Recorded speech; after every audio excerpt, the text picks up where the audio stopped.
आज हम chapter 5th united nation and its organisation start कर रहे हैं क्लास 12th का। ये चैप्टर टोटली चेंज हो गया है। जो पहले इसमें सिलेबस था उसका थोड़ा बहुत पार्ट इसमें है, बाकी इसका सारी एजेंसीज वगैरह जो हमारी पुरानी एनसीईआरटी बुक में है वो हम इसमें एक्सप्लेन नहीं करेंगे। तो आज हम इस चैप्टर में सिर्फ 2 टॉपिक अच्छे से देखेंगे और जिसको पूरा डीपली भी पढ़ेंगे। तो यूनाइटेड नेशन यानी हम बात कर रहे हैं यूएन की। यूएन के साथ जो उसके ऑर्गन्स है, ऑर्गेनाइजेशंस है, उसकी एजेंसीज है, उसका कंपोजिशन है, ये पूरा हम ब्रीफली इसमें एक्सप्लेन करेंगे। आज हम यूनाइटेड नेशन के 2 टॉपिक, इसकी फीचर्स यानी इसकी मेरिट्स या नीड, इसके ऑब्जेक्टिव भी आप कह सकते हो, तो ये सारा कुछ इस वाले टॉपिक में हम इसको एक्सप्लेन करते हैं। यूनाइटेड नेशन एक इंटरनेशनल ऑर्गेनाइजेशन है जो कि वर्ल्ड में पीस के लिए, वॉर को प्रिवेंट करने के लिए, सोशल और इकोनॉमिक कोऑपरेशन को प्रमोट करने के लिए ही सेटअप किया गया था, ताकि वर्ल्ड में चारों तरफ सिक्योरिटी के साथ पीस भी बनी रहे। तो अगर बात ये आती है कि यूनाइटेड नेशन की नीड क्यों है, यूनाइटेड नेशन के ऑब्जेक्टिव क्या है या इसकी फीचर्स क्या है, तो हमारा जो आंसर होगा वो 5 पॉइंट में हम इस तरह से लिखेंगे। अगर हम फीचर्स की बात करें तो इसकी फर्स्ट फीचर्स आएगी equal rights and self determination of people. Okay, यहां पर हम इसको एक्सप्लेन करते हैं। यहां पर बात आती है इक्वल राइट्स की। यहां पर हर एक कंट्री को, यानी यूनाइटेड नेशन जो एक इंटरनेशनल ऑर्गेनाइजेशन है, इस ऑर्गेनाइजेशन में सारे स्टेट्स को इक्वल राइट्स मिलते हैं और उनकी खुद की सेल्फ डिटर्मिनेशन का मतलब होता है खुद की जो डिसीजन पावर है वो भी क्या रहती है, मेंटेन रहती है। सारे कंट्रीज की जो डिसीजन पावर है, जो उनकी खुद के इंटरेस्ट है, जो उनकी फॉरेन पॉलिसी है, वो उनको खुद को दी हुई है, मीन्स उनको फ्रीडम है किसी भी डिसीजन को लेने की।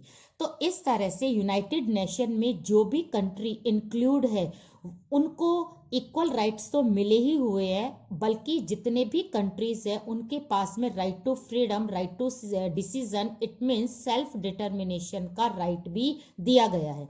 तो सारे कंट्रीज इस ऑर्गेनाइजेशन में इक्वल है, किसी को भी ज्यादा पावर नहीं दी गई है, किसी एक की या 2 की या कुछ एक ग्रुप की मोनोपोली इस ऑर्गेनाइजेशन में नहीं मानी जा सकती, क्योंकि ये वर्ल्ड में पीस के लिए एस्टेब्लिश हुआ है, सेटअप हुआ है।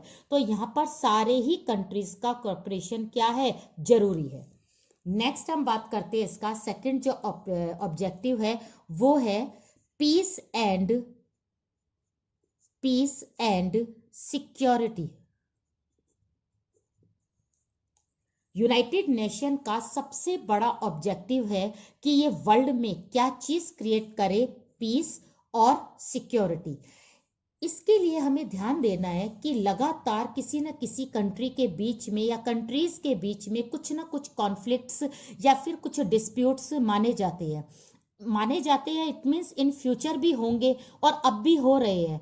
ये तो एक फैक्ट है जो कंट्रीज के बीच में चलता रहता है। लेकिन इस कॉन्फ्लिक्ट्स को दूर करने के एफर्ट्स में सबसे बड़ा एफर्ट किसका माना जाता है, यूनाइटेड नेशन का। यूनाइटेड नेशन 2 कंट्रीज के बीच में डिस्प्यूट को दूर करने के लिए सॉल्यूशन जो है वो प्रेफरेंस करती है, जैसे उनके बीच में नेगोशिएशन करना, उनके बीच में कुछ बातचीत का दौर करना, एज अ मीडिएटर का रोल प्ले करना, यहाँ पर दोनों के बीच में कोई मिसअंडरस्टैंडिंग ना हो ताकि पीस और सिक्योरिटी बनी रहे। ये सारा काम कौन कर रहा है, यूनाइटेड नेशन कर रही है। 2 कंट्रियों के बीच में या फिर 2 या 2 से ज्यादा कंट्री के बीच में भी यदि कोई भी डिस्प्यूट हो जाए तो वो यूनाइटेड नेशन एक प्लेटफॉर्म देती है, वहां जाकर ये कंट्रीज अपनी बात को रख सकती है। नेक्स्ट हम इसका ऑब्जेक्टिव अगर देखें तो थर्ड आएगा रिस्पॉन्सिबिलिटी या resolving resolving social, economic and human problem. यहां पर यूनाइटेड नेशन का जो ऑब्जेक्टिव है वो अलग तरीके का हो जाता है, क्योंकि प्रॉब्लम्स जो है वो related to health, environment, disease, shortage food grains, epidemics, protection of animals and economic growth etcetera, बहुत तरीके की हो सकती है। अगर हम सोशल देखें तो सोशल में हम देखते हैं कि एनवायरनमेंट की बहुत प्रॉब्लम है, जेंडर डिस्क्रिमिनेशन की प्रॉब्लम है, इकोनॉमिक प्रॉब्लम में फूड ग्रेन्स है उनका हो सकता है कि कभी शॉर्टेज हो जाए, या फिर अगर हम ह्यूमन की बात करें, ह्यूमन प्रॉब्लम्स की बात करें तो यहाँ पर आप हेल्थ वगैरह हो जाते हैं, राइट्स वगैरह हो जाते हैं। इन सबको दूर करने के लिए सारे कंट्रीज में कोऑर्डिनेशन होना बहुत जरूरी है। ये सारी जो प्रॉब्लम है, जो सोशल, इकोनॉमिक, ह्यूमन है, अगर हम इनको दूर करेंगे तो इन तीनों प्रॉब्लम्स को दूर करने के लिए कंट्रीज के बीच में एक कोऑर्डिनेशन होना बहुत जरूरी है, ताकि आने वाला जो एनवायरनमेंट है, क्लाइमेट चेंज हो रहा है, इकोनॉमिक ग्रोथ की जो स्पीड लो हो रही है, उसको इम्प्रूव करने के लिए, किसी भी डिजीज का सामना करने के लिए, फेस करने के लिए सारे कंट्रीज को साथ में लेकर चलना जरूरी है। और ये काम कौन कर रहा है? ये काम कर रहा है यूनाइटेड नेशन, जो सारे कंट्रीज को एक साथ मिलाकर इनकी सारी प्रॉब्लम्स को क्या कर रहा है? दूर कर रहा है। तो यहाँ पर इन दो पॉइंट्स में मेन डिफरेंशिएट क्या होगा? वर्ल्ड के अंदर पीस और सिक्योरिटी रखने के लिए सारे देशों का कोऑर्डिनेशन कौन करता है? United nation. और यहाँ पर हम बात कर रहे हैं कंट्रीज के बीच में जो सोशल प्रॉब्लम्स है, जो इकोनॉमिक प्रॉब्लम है, जो ह्यूमन प्रॉब्लम है, इन सबको दूर करने के लिए यूनाइटेड नेशन एक प्लेटफॉर्म जो करता है, उससे सारे कंट्रीज एक हो जाते हैं और इसके ऑब्जेक्टिव को फुलफिल करते हैं। नेक्स्ट हम बात करेंगे फोर्थ आता है monopoly of super power. Cold war के समय जो मोनोपोली थी सुपर पावर्स की, उसमें तो हमने बात करी थी यूएस और यूएसएसआर की, लेकिन अब यूएसएसआर तो रही नहीं है, तो सिर्फ क्या रहा है? यूएस, अमेरिका की जो एक मोनोपोली चलती है, पूरा कंट्रोल चलता है उसका जो एक्शन होते हैं वो भी कभी कभी डिक्टेटरशिप वाले हो जाते हैं। तो यूएस को अगर हम एक तरफ करें तो नेक्स्ट जो पावर, अब जो राइजिंग स्टार है, वो आता है चाइना भी आजकल लगातार वर्ल्ड पॉलिटिक्स में अपना जो एक दबदबा है वो कायम किए जा रहा है। तो इस दबदबे को, इस मोनोपोली को, इस एकाधिकार को रोकने के लिए यूनाइटेड नेशन के बाकी सारे कंट्रीज एक हो जाती है और इन दोनों सुपर पावर को रोकने का काम करते हैं, इनको क्रिटिसाइज करके, इनको किसी तरह से वार्न करके या कुछ एक्शन करके, जितने भी एनजीओज वगैरह है अपने राइट्स के लिए अपनी वॉइस को रेज करने का काम ये सारे के सारे कंट्रीज, बाकी बचे हुए कंट्रीज किसके थ्रू करते हैं? यूनाइटेड नेशन के। तो यूएस जो एक सुपर पावर रह गई है उसकी मोनोपोली को दूर करना, उसके बाद जो चाइना है जो अब जस्ट आ रही है, और इसके बाद हम ईयू को भी ले सकते हैं, यूरोपियन यूनियन, इसका भी आजकल लगातार जो प्रभाव है, जो इम्पैक्ट है वो देखा जा रहा है। तो इन सारे प्रभावों को, इन सारे इम्पैक्ट को, यदि ये इम्पैक्ट पॉजिटिवली है तो कोई उसमें टेंशन नहीं है, लेकिन अगर ये इम्पैक्ट जो है ये नेगेटिव है और इनका असर वर्ल्ड पॉलिटिक्स में पड़ रहा है, तो सारे के सारे कंट्रीज एक होकर किसके अगेंस्ट में काम करते हैं? इन सारी सुपर पावर के। लेकिन किसके थ्रू काम करते हैं? United nation. तो इस तरह से इसका फोर्थ ऑब्जेक्टिव हुआ कि ये सुपर पावर की जो मोनोपोली है उसके अगेंस्ट में अपनी वॉइस को रेज करती है, आवाज उठाती है। नेक्स्ट और लास्ट इसका जो ऑब्जेक्टिव है वो है इंटरनेशनल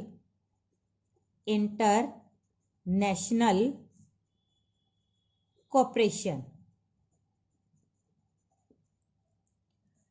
यूनाइटेड नेशन ही एक ऐसा इंटरनेशनल ऑर्गेनाइजेशन है जो इंटरनेशनल कोऑपरेशन के लिए सारे कंट्रीज को एंश्योर करता है। यहां पर जस्टिस, रिस्पेक्ट, फ्रीडम, इक्वलिटी, इन सबको पूरी इंपॉर्टेंस दी जाती है। यहीं पर या इसी इंटरनेशनल ऑर्गेनाइजेशन में इंटरनेशनल लॉ के अंडर में सारे कंट्रीज को रहना पड़ता है, उसको फॉलो करना पड़ता है।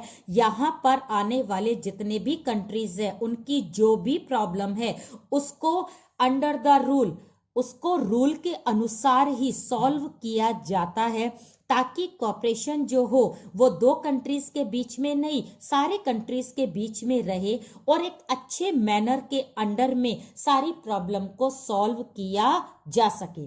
तो यहाँ पर आपको ये ध्यान देना है कि यूनाइटेड नेशन के सबसे पहले हमने क्या बताए है, ऑब्जेक्टिव बताए हैं कि यूनाइटेड नेशन की नीड क्यों है, इसके ऑब्जेक्टिव क्यों है, इसके ऑब्जेक्टिव क्या है या फिर इसकी फीचर्स क्या है, ये सारी चीजें आप इसी पॉइंट्स में इसको एक्सप्लेन करोगे। यहाँ पर सभी कंट्रीज को इक्वल राइट्स दे रखे हैं, उनकी डिसीजन पावर सबकी फ्री है। यहाँ पर वर्ल्ड में पीस और सिक्योरिटी बनाए रखने के लिए यूनाइटेड नेशन जो है वो सारे कंट्रीज में एक कॉपरेशन का एटमॉस्फेयर क्या करती है, क्रिएट करती है। नेक्स्ट, कंट्रीज के बीच में यदि कोई सोशल प्रॉब्लम है, इकोनॉमिक है, यदि कोई राइट्स की प्रॉब्लम है, फंडामेंटल राइट्स की प्रॉब्लम है, तो ये सारी प्रॉब्लम को सॉल्व करने का जो एक मंच है, जो एक प्लेटफॉर्म है, वो कहाँ पर मिलता है, यूनाइटेड नेशन में मिलता है। इसके बाद सुपर पावर जो अमेरिका है, नेक्स्ट राइजिंग जो सुपर पावर है वो चाइना और ईयू है। इनका अगर कोई नेगेटिव इम्पैक्ट वर्ल्ड पॉलिटिक्स में पड़ता है तो बाकी के कंट्रीज एक होकर यूनाइटेड नेशन के थ्रू इन कंट्रीज का क्या करते हैं, विरोध करते हैं, इनको एजिटेट करते हैं या फिर इनके अगेंस्ट में अपनी वॉइस को रेज करते हैं। लास्ट, यूनाइटेड नेशन एक मंच, एक प्लेटफॉर्म देती है इंटरनेशनल कोऑपरेशन का, किसके थ्रू देती है, तो यहां पर आप ध्यान रखोगे इंटरनेशनल लॉ।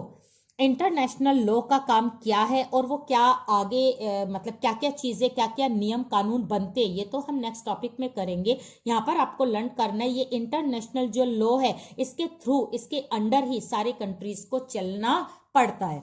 तो इस तरह से फीचर्स जो है वो हमारी क्या हो गई है, कंप्लीट हो गई है। नेक्स्ट हम इसका इवोल्यूशन देखते हैं। इवोल्यूशन मीन्स है इसका विकास।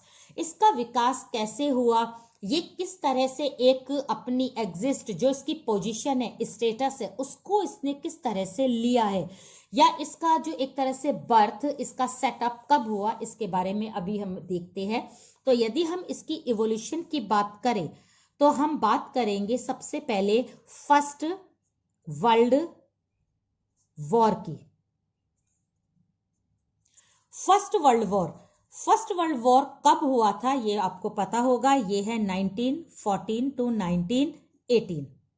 1914 टू 1918 के बीच में फर्स्ट वर्ल्ड वॉर जो था ये हुआ था। इसमें एक्सिस पावर थी, अलाइड पावर भी थी। अलाइड पावर ने एक्सिस पावर को हरा दिया था। ये सब कुछ हमने चैप्टर 1 में लास्ट वीडियो में देख लिया था। यहाँ पर हम इसको डिटेल में ना पढ़ के सिंपल इतना बताना चाह रहे हैं कि फर्स्ट वर्ल्ड वॉर के बाद इतना बड़ा डिस्ट्रॉय हुआ था कि पूरा यूरोप जो है वो सारा का सारा एक तरह से तहस नहस हो गया था, बिल्कुल नष्ट हो गया था। अब वापस से सर्वाइव किया जाए, डेवलपमेंट किया जाए, ग्रोथ की जाए और आगे आने वाले कंट्रीज जो वर्ल्ड है उसमें कोई सेकंड वर्ल्ड वॉर ना हो जाए, इसके लिए भी बहुत बड़े एफर्ट्स करने जरूरी थे।